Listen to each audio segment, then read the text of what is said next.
From the time she came all the way, the Lord was already moving in her heart to repent, and today she had a complete healing and deliverance. She felt something coming out of her. My name is Marie. I'm from the Ecclesia Pasig Makati. Yung first night pa lang, I cannot see, but I can feel. First night pa lang, ang dami naka-crown at saka naka-cape. Wow. Parang king and queen.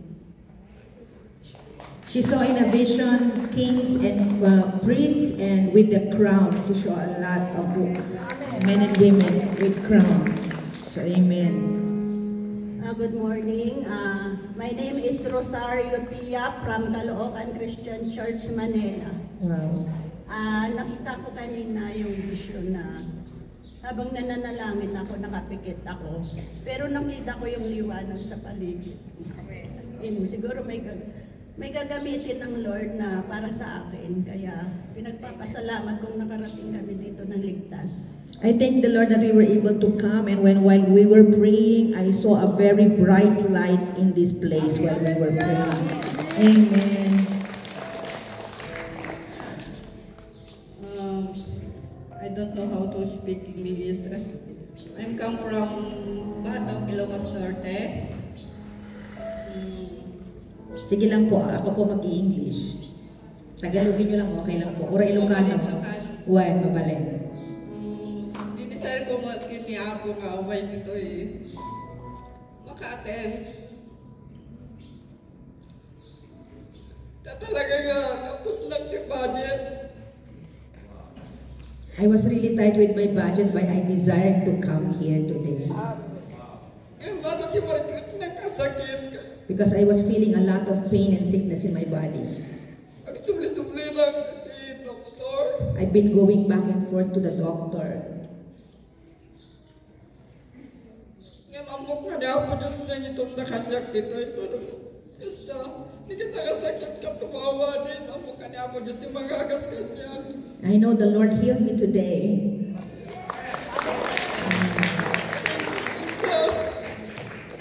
Thank you, Lord. Amen. Magandang umaga sa inyo lahat. Good morning. Po, Arcelia, taga Manila, sa Caloocan From Manila. Caloocan Christian Church. Ako'y na-amaze sa itong situasyon kasi ako dati ng OFW, naka 15 years sa Middle East, nakadalawang pera ako. Pero ito sa comparison ito na-amaze ako dahil marami akong tutunan dito. I've learned a lot. I'm so amazed. I used to be an OFW, and I'm so blessed to be here today. Amen. Amen. I'm Nikki Layo from Manila. This is my first time to hear about Revelation, and I understand many things and give clear to my head.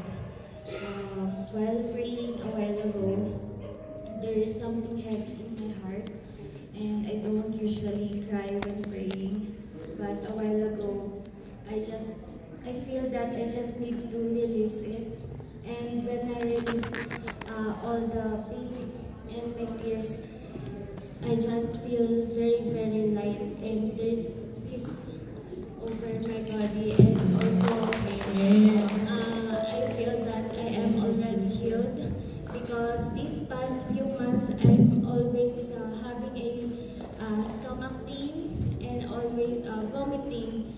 But while I stay here in Baguio, I doesn't feel any pain. So thank you, Lord.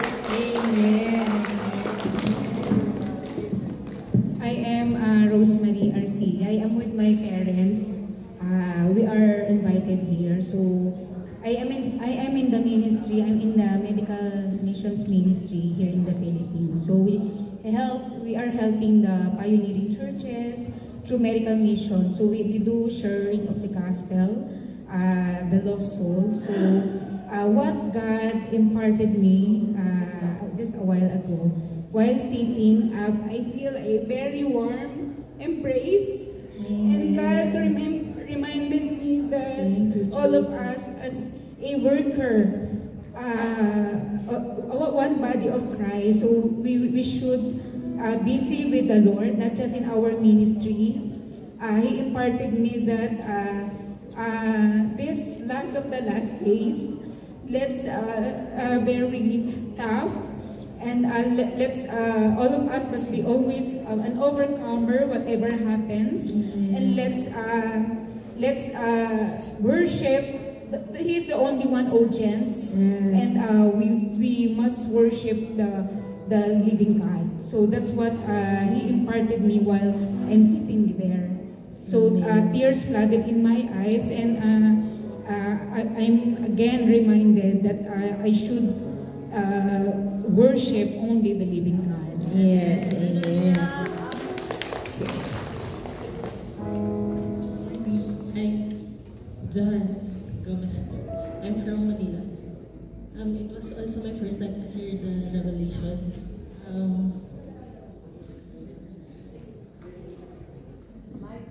I don't know what I was feeling right now.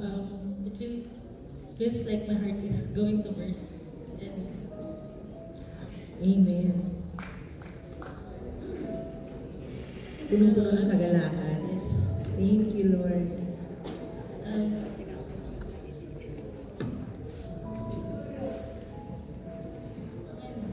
Was telling me this. I just want to walk with the Lord. Amen. Amen. Kabila naman. Brother Arnold Torres from Binalonan, FCC Church. I would like to thank for this moment, for this opportunity that and also I think my pastor who will invited me to attend this seminar. And I feel how God is good to myself, and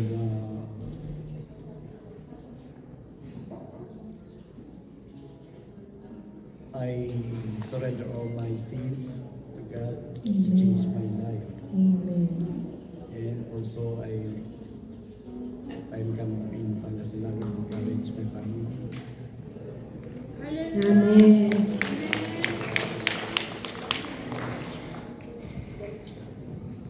Hello, I'm Pastor Willie D. Magno from Olongapo City, and I thank God because of this seminar I learned a lot, especially how to get the seal of God, the five steps we discussed earlier. When I'm thinking about it and meditating it,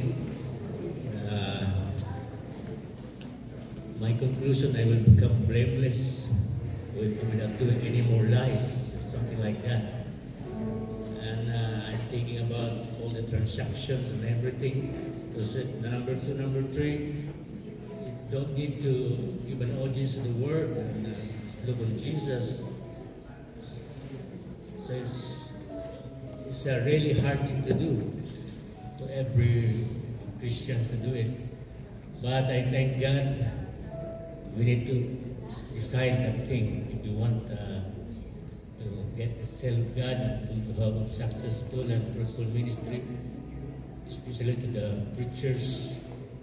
I learned a lot from this seminar. I thank God that I met the speaker and everyone to hear, and I'm planning to get the contact from my province in Zambales so that one day you can also speak to those preachers, pastors in Zambales area, so that you can reveal this revelation, special revelation that you got. You know, that it struck my heart about the 5 steps to get the seal of God. It really struck my heart, even from right now. I'm still meditating it. Because if I'm going to do that, I will become blameless. If I'm going to follow the 5 steps, I will become blameless. No more lying that will get out of my lips. So I thank God for that revelation. Thank you very much. Bibilisan po natin ang medyo marami po tayo sa pila. I'm Marisa Kalaykay. Less than 1 minute lang po. I'm Marisa Kalaykay. I'm presently living here in Region 1, Bado, Kilauosnar, but I'm a missionary. I'm in the Great Commission. Usually I spend more than Pwede mag-focus na lang po tayo sa what happened, what you received today. Yeah, no more ministry background po para sa ating lahat. I feel the Holy Spirit here, and I anointed by the anointing of the Holy Spirit. I feel the moving of to be pursued again to the Great Commission, and to be strong and to be holy in this place, in serving God. So I really thank God for our missionary guest speaker that I encourage so much for doing God's will of God as a servant of God. Amen. Amen. I'm R.B. Layog from Manila. First time po namin na nakarating dito at ako po'y natutuwa. Kasama ko yung family ko. I am so blessed and happy because I am with my whole family today. At mahirap intindihin po yung revelation, pero maswerte kami dahil naintindihan namin kahit konti.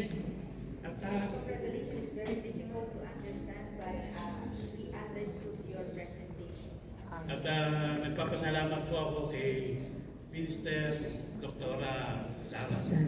Pinadala sa mga dito. Makilala namin at mamit namin. Salamat po. I'm Jaxel Heron from FCC San Bonifacio, Pangasinan, and God revealed to me the importance of thoroughly repentance, because through repentance there's healing, and God reminded me that every brokenness that I'm facing right now, God will turn that into testimony. Amen. And that testimony will be my ministry. Amen. And I feel the healing of God in me. Amen.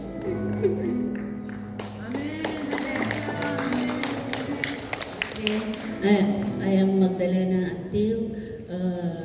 In-invite ako ni Pastora Flor. Actually, ako ay taga rito sa Baguio City. I was born here in Baguio City.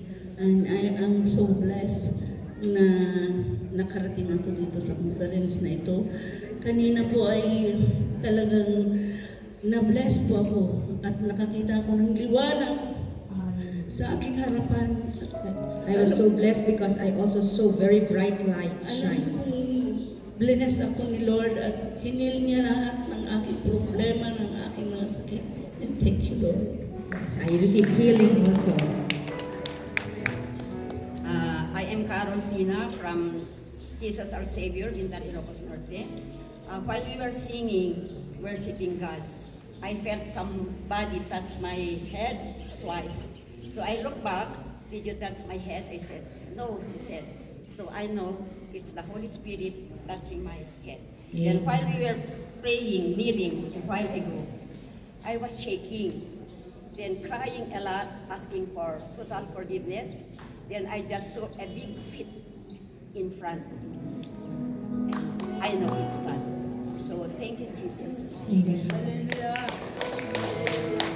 Amen. Praise the Lord. I am Pastora Carmelita Albano Malukon from Dasmariñas City, Cavite.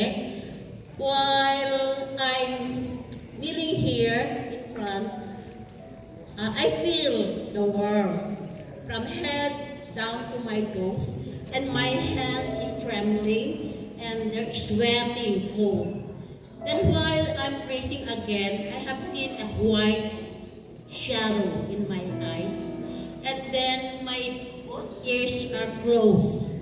Then I'm fighting for it, and then again the white shadow passing in front of me, and I am very grateful to the Lord because He chased me mightily.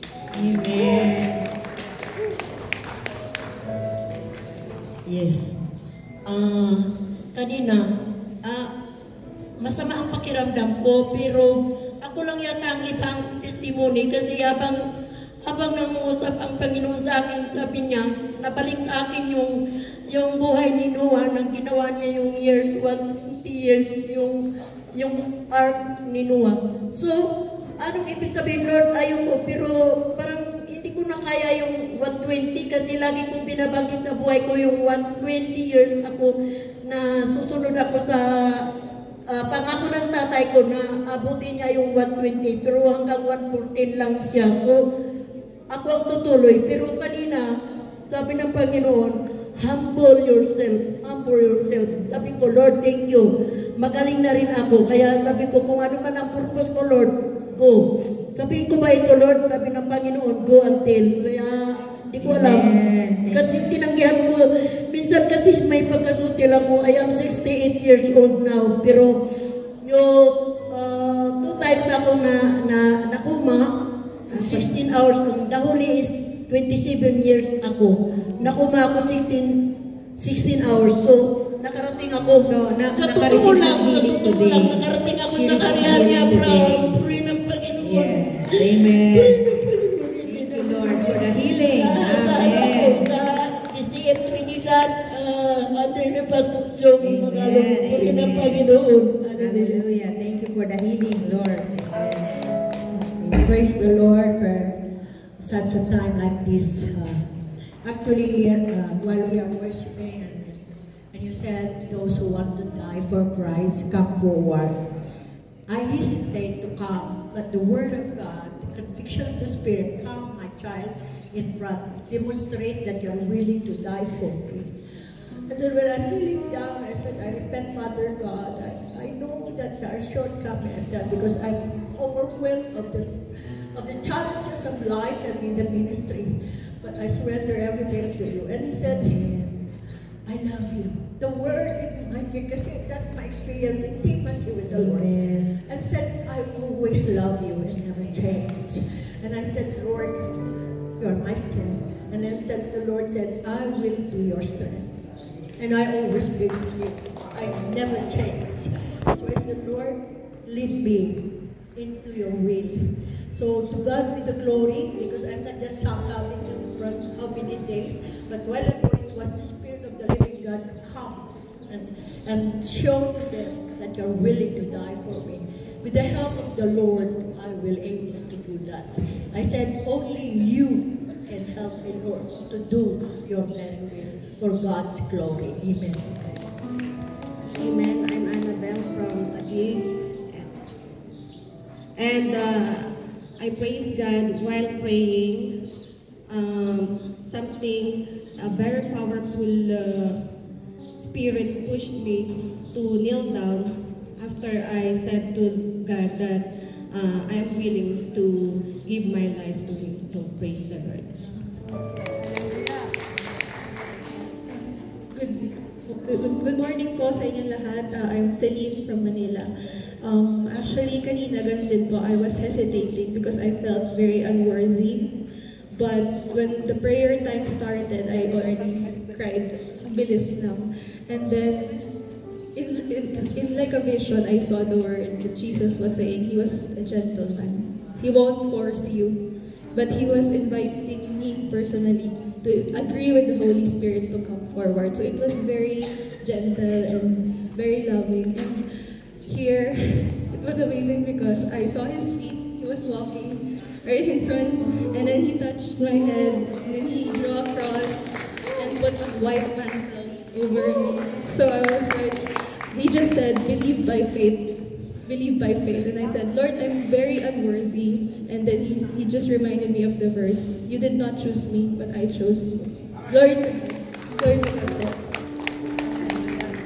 Okay, I'm Pastor Flor de Lisa Garcia. And while we are praying, the Lord touched my head and He said to me that, I love you, my child. You are so special to me. I called you for a special purpose, to do the task that I commanded you to do, to draw my people into my kingdom and teach them to always serve me fully. Amen. Good afternoon, everyone. I'm Josie Binchua from Paranaque. My church is CCF, Christ Commission Fellowship. And I feel God's presence here up to now. Before I decided to join here, I I don't know what's God's purpose in me because I have another purpose. But from the time of the trip, I just keep praying to God, what's your purpose for me here? Why am I here? And while we were still talking about the seal, the tears keep flowing from my eyes. I don't know why. And that's the time when Jesus answered me, this is my purpose. And I will see you now. And the five requirements, the hard for me there is, will you die for Jesus? Actually, I'm very bold from other things, but I'm afraid to die. But now, I think it's the Lord who called me up and tells me that, will you die for me? And I said yes. And I can just feel my knees. It's like there's an earthquake. I don't know what's that. So, God is so good. Amen. He has higher purpose in our life. Thank you, and He Jesus. never leave us nor forsake us. And Amen. thank you so much for it. This is a privilege, actually. And this is my first time to have a session like this, speaking in tongues. So I asked God, I don't know how to speak in tongues, Lord. I just want to call you, Lord. It's coming up from my mouth. Because I don't know how to speak in tongues like Pastor Sarah. Thank you so much. I'm Ida Tan from United Evangelical Church of Malabon. I felt the continuous infilling and anointing of the Holy Spirit today, that I cried, and I don't know why I came here, but the Holy Spirit just spoke to my life verses of Philippians 1:21, for to me to live is Christ and to die is gain, and Galatians 2:20, I have been crucified with Christ, and I no longer live, but Christ lives in me. The life I live in the body, I live by faith in the Son of God who loved me and gave himself for me. So total surrender to his lordship in my life, and he must increase, I must decrease, to be always humble, with a servant heart, teachable heart. And I want to hear him say, well done, my good and faithful servant. You have finished the race, you have kept the faith, you have fought a good fight. Glory to God. Amen. Hello po, I'm Marie Clayo from Manila. When Dr. Sarah started to ask us to pray, I started praying, and I keep on asking for forgiveness, and I surrender everything to the Lord for all the sins that I have committed. And then I keep on praying that, oh Lord, I want my family, my husband, my daughter, my whole family to be inside your city. So please prepare me to be your perfect bride. And then suddenly I saw Jesus coming to me, and then he embraced me. But he doesn't say anything, he just keep on embracing me. And then I keep on praying, and I keep on repenting, and then somebody wants to go, and then I don't know what he wants to do with me, but then Jesus just keep on embracing me and doesn't say anything. And I keep on telling Jesus, I'm so sorry, but I don't remember the number 5 requirements that Dr. Sarah told a while ago, but please, you know what's inside my heart. So I want to be your perfect bride, so please prepare me. I want to die for you and live for you alone. I want to die for myself and live for you alone. Amen. Good afternoon, everyone. I'm Rosalinda Arcilla from Caloocan Christian Church. And I thank God na I was one person thanking God for His goodness. And in this place, I feel the presence of God. I believe the Bible is true, and the Word of God is true. And the salvation of our God, Lord Jesus, who saves us. And thank you, Dr. Sarah, thank you, and your husband. God is revealing His second coming to how He revealed that we as Christians, we as believers, there is calling. We are called to God. And this is not just an accident. I believe this is God's plan. Why we are here, to be used by God. How we can share the gospel to others. And thank you very much for hearing this word of God. Amen. And I feel I was blessed, and we are blessed that we are God's chosen people. And we thank God for everything, His goodness, His faithfulness to us. And let us commit God to be used in sharing His word of God. Amen. Thank you, Dr. Sarah, and we wish you a blessed goodness of God. Day to all of you. I'm Rhea Argonza from Kamanava, Church Sobres, Kamanava, Caloocan. I came from Cagayan Valley last week, and then this seminar is planned 25, pero maraming nangyari. Ayaw akong mapuntahin na kasi I do ministry from the island of Lalo. Yung namin, yung sasakyan namin, muntik na mahulog sa ilog. But I say in Jesus' name, talagang nandun yung Holy Spirit to guide me na pupunta ka sa Baguio. Ang dagtan na yan. Then talagang yung inaantay kong financial kasi as a ministry, syempre, yung financial natin.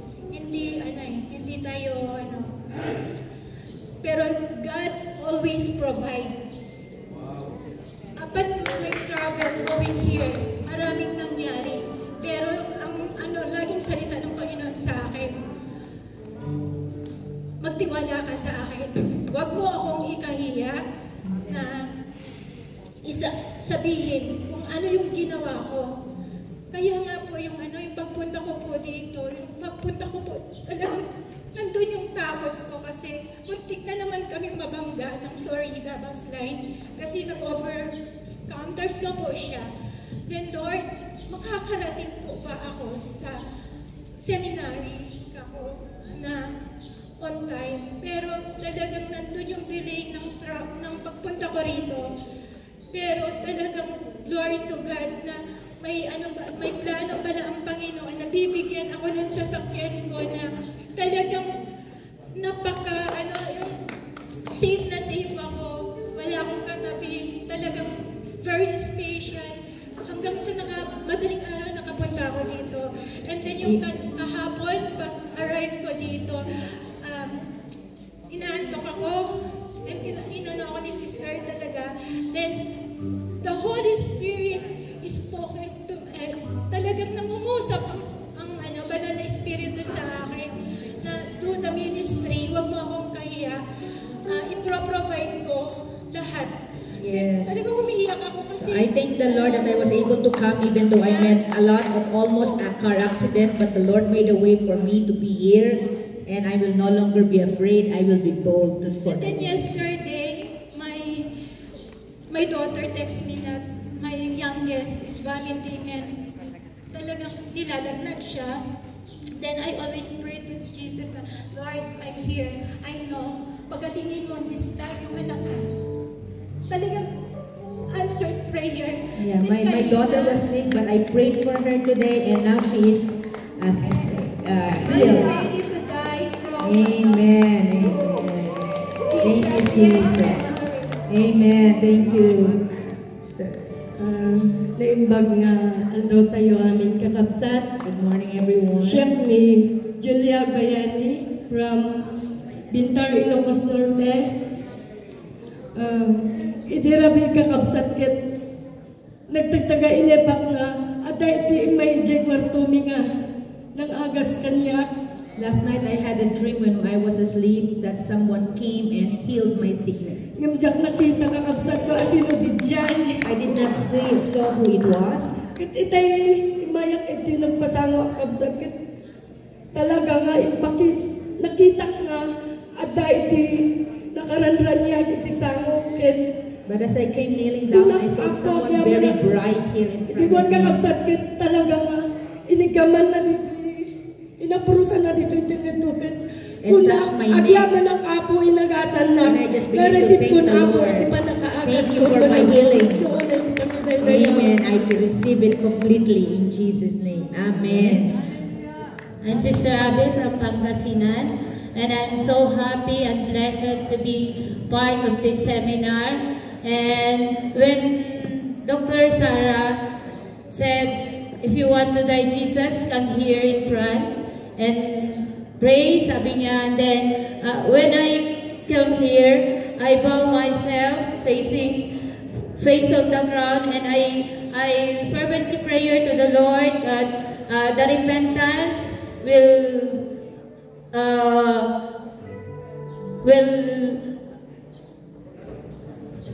yung pag-repent ko talaga kanina ay talagang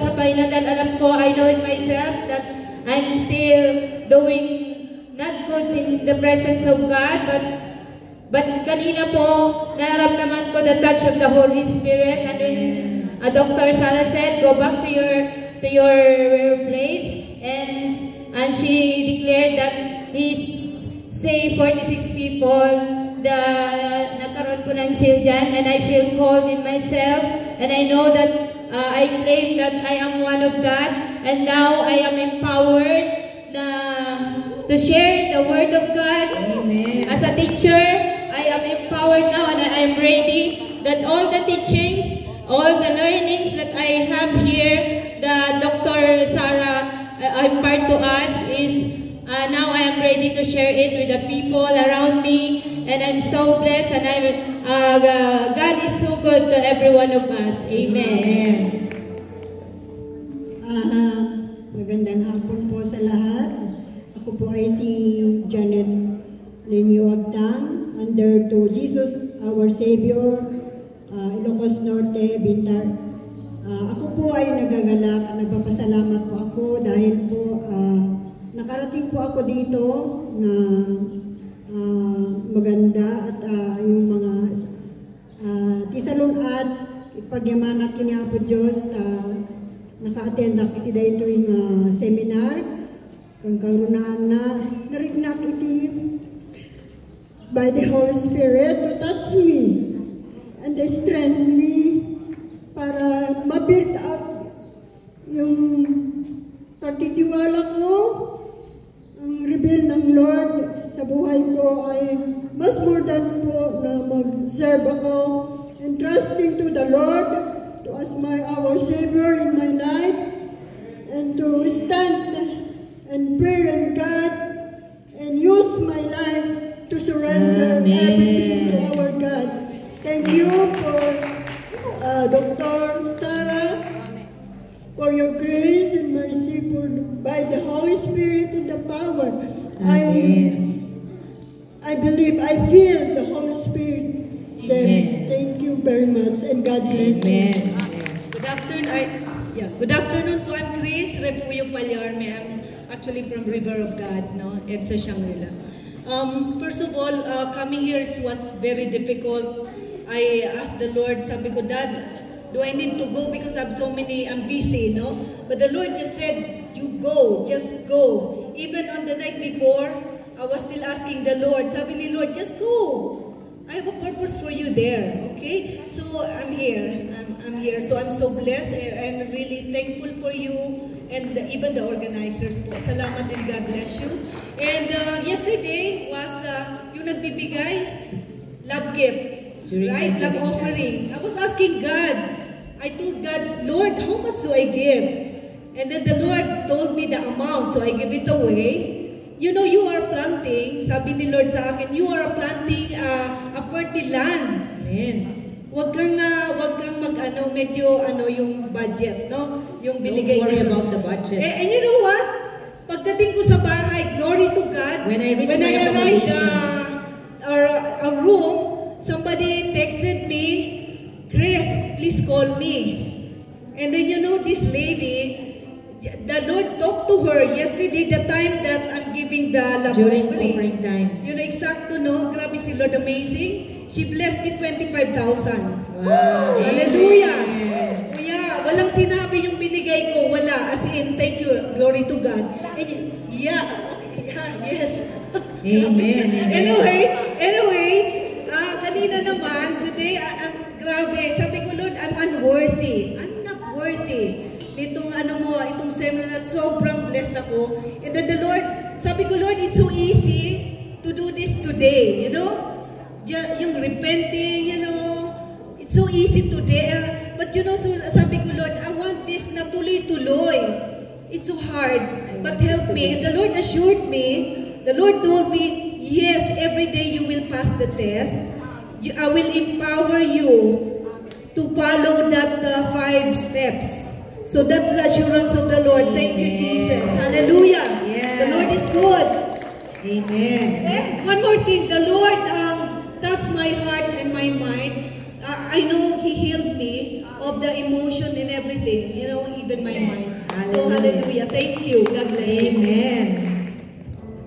Praise God sa kanyang kabutihan at nakarating din ako dito sa Baguio.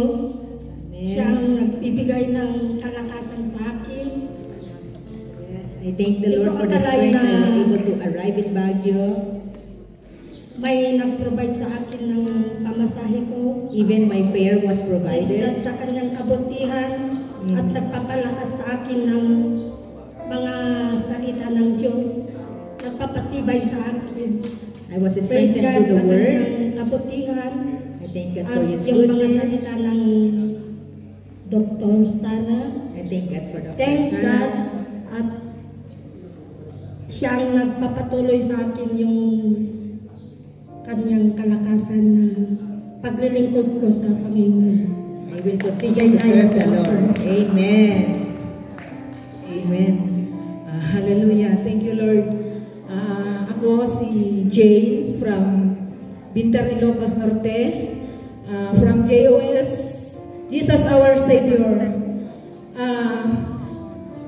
Ako po ay nagpapasalamat sa Panginoon dahil sa dami kong napuntahan na ganito, kakaiba yung naramdaman ko dito. I really felt something different and very unique today. Kung may nalalaman na sinabi ni Pastor na may ganito, nag-oo ako kahit wala pa. Kasi naniniwala ako sa kanya na lahat ipuprovide na kasi gusto niya, maranasan ko yung mga ganito. I thank God for my pastor who included me to come here today. So I'm blessed and empowered. Nung Martes na papunta na kami dito, wala pa akong hawak na pera. Pero sabi ko, Lord, hindi na lang ako papunta. Sabi ko sa kanya, pero sabi sa akin ng Panginoon, nagkulang na ba ako sa iyo, anak? Kagustuhan ko, pinili kita na pupunta doon kasi may nararamdaman ka, may papakita ako sa iyo doon. Sabi nga, tapos, umalis na ako doon, pumunta na ako doon sa magbigay sa akin ng pera. Sakto lang po yung pamasahe ko. I thank God that my fare was provided exactly. Amen.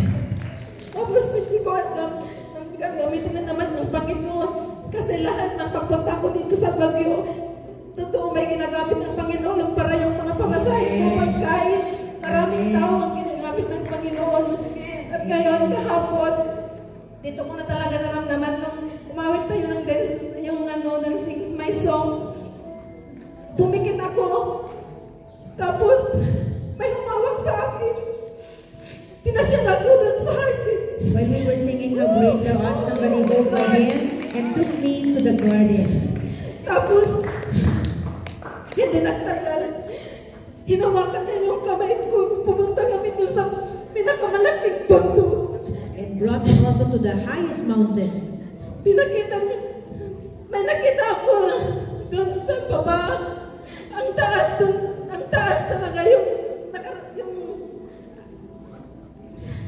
Yes, the Lord brought me to a very high place.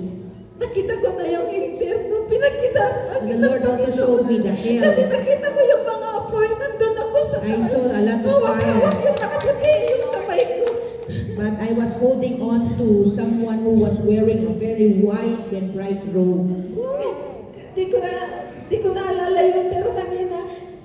Nag-worship na naman ako. Pumunta ako dito sa harap.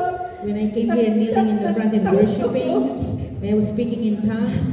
Tapos, hinawakan na yung ulo ko 2 beses. And I saw the Lord, I felt the Lord touch my forehead 2 times. At pinaalala niya yung pinakita na kahapon sa akin. And reminded me again of the vision I had yesterday. Siya ang nagbibigay ng lakas ko. Siya ang He gives nagbibigay my ng strength. lahat. He gives everything to me and all providing all my needs. Amen. Ako ang dami kong problema. Kaya siya nagbibigay ng lakas. Amen. Palakpakan natin ang Lord. More like that, Lord. Amen. Si Ate Delia na muna. Nauna po kayong pumila. Nauna pumila si Ate Delia. Praise God. Sabi naman ng Lord, us will be the first in heaven. On the very first day, I was seated there in the afternoon when Dr. Sarah told us to pray and repent. I felt the activation of the spirit of intercession and the spirit of worship in me. And most of all, the spirit of repentance. And so I cried and cried on the very first day there. Cried so much, I'm crying like a river.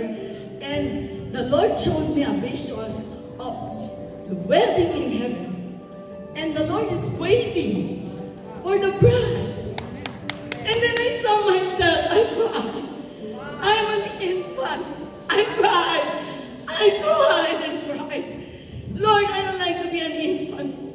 I want to be a mature bride of yours. Amen. And then I saw myself grow up. And then I became a child. I don't like, Lord, for you to carry me like a child. I want to walk as a mature bride for you. I want to be your bride in heaven. A mature one.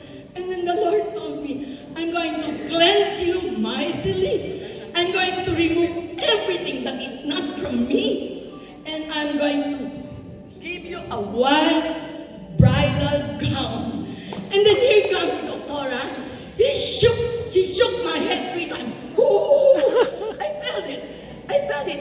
She ran there. And then I thought, oh, Lord, you're right. She is confirming that you're going to remove everything that is not from you, from me. And so Lord actually is undressing me from anything that is not from Him. So I praise God for that. And so I pray, Lord, everybody, I always do my hand like this whenever we worship. Because I want the anointing of the Lord, not only the one that I feel, but I want it to be shared to all. Lord, touch all, everybody, that we will all be bride of Christ. Not only ordinary bride, but a bride that is ready, and a bride that is matured. And the Lord told me, I'm going to raise you up day by day, just like what He said to you, and I'm going to let you mature progressively, sanctify you, robe you with my holiness and my righteousness. And I praise God here. When I kneel down here, I felt the electrifying power of the Holy Spirit. Now the Holy Spirit visited me, and I felt the shock here. And I'm asking, Lord, heal me. The Lord told me, you're already healed. I'm going to heal you of your desire of the world. I'm going to remove from you 2 addiction. And then He told me about the addiction. Oh, I cried and cried. I'll remove that from you, and I'm going to let you come out of your old self, from your fear, from your bitterness, from your worry, from your unsubmissive spirit to your husband. Sorry, to my husband. Sometimes I disobey, and I'm going to release you from your unforgiving spirit. There are some more people whom I hate, even if I'm a Christian. I don't like to belong to those who are Christian and still having a little hate, a little unforgiveness, a mediocrity. The Lord told me, I will remove your mediocrity. I'll bring back to you the first love I have given you, and you will be, I will raise you. Not because you love me, but because I first love you. Hallelujah. The Lord first loved us. He will do it. Amen. All of us. Sabi ko, Lord, I don't Okay, hallelujah. We want to hear more while we will have lunch. Okay, we'll have one last from Pastor Mary Grace. Hallelujah. Praise the Lord. I'm also your sister Mary Grace. We are always at the back. But what I testify is about Pastor, about our speaker. Yesterday, while we are at the back listening, and then the praying time, and I watch Pastor praying here because the time is limited, and he prayed like that. When Pastor will come, I will move a little because my head. But you know what? There's a message, great message. While I'm hearing your testimony, when she was tired last night, his body was so tired. And then he asked us to please intervene and pray at least 2 minutes. Her body was really tired. And sometimes we say many things about our speakers. Why you speak? Many, and not others. There are lots of pastors. Sometimes we think like that, but this is the last one. Pastor Minerva, my partner at the back, she pushed me. You go and massage her. No, I'm so shy. You go massage her. Come on, you go massage her. And then I go. I knock 5 doors. I cannot find her. I went there, even the men dormitory. I went to the men dormitory. She's not there. Then I went to the office. I went up, and she is there lying. Please come in. I felt the anointing of the Holy Spirit. Inside that room, I felt that anointing. The time I massage, I asked her, do you want a heart massage? That's because she is calling her daughter, I don't know, her daughter, her family, someone. Yes. Really, I can heart massage you. I massage your heart. I massage heart. Hilot in Tagalog. And then, yes, because my body is so painful. You know what? Our speaker has a living sacrifice. She is sacrificing. Even though she's very hard, when I massage, she has frozen shoulder, frozen back, frozen shoulder, or frozen. You really need to have a therapy massage, guys. And then I felt the anointing and the glory of the Lord upon this lady. Yeah. I really felt it. I went home, she's looking at me. How are you, Pastor? How are you, Pastor? How's your health? How's your physical before I continue my testimony? She's here. She's well. I felt that everything is calm. Me? It's not me. I just do my massage therapy gift. But last night, I did not sleep. I remember how I saw you. I just persecute you a little. Why she is praying like that and like that? Then I heard it's because of that night not praying. She received the anointing. Lord, forgive me. Because I little bit, but this is an anointed person. Amen. Amen. I really can't. I sleep until 4 a.m. praying and praying and praying. I'm praying for her that for us now, massage therapists are healing in ministry. If we pray to the people, sometimes we get the sickness of people. I absorb his pain at my back, and I say, Lord, sorry, I persecuted, or I just loved her, or I get guilty, but it's because the anointing, someone has to live, has a living sacrifice. She came here, a living sacrifice. Amen. And you have a great testimony. We praise God for that. I also has a great testimony about her life, about her. I saw her pain, and praise God. The glory of the Lord is here. So we give the glory, honor, and thank you, Pastor, for the message and great anointing. Yes, we want to pray. We will ask the Filipinos to pray for you today. Okay, let's stand up. Let's pray the closing prayer.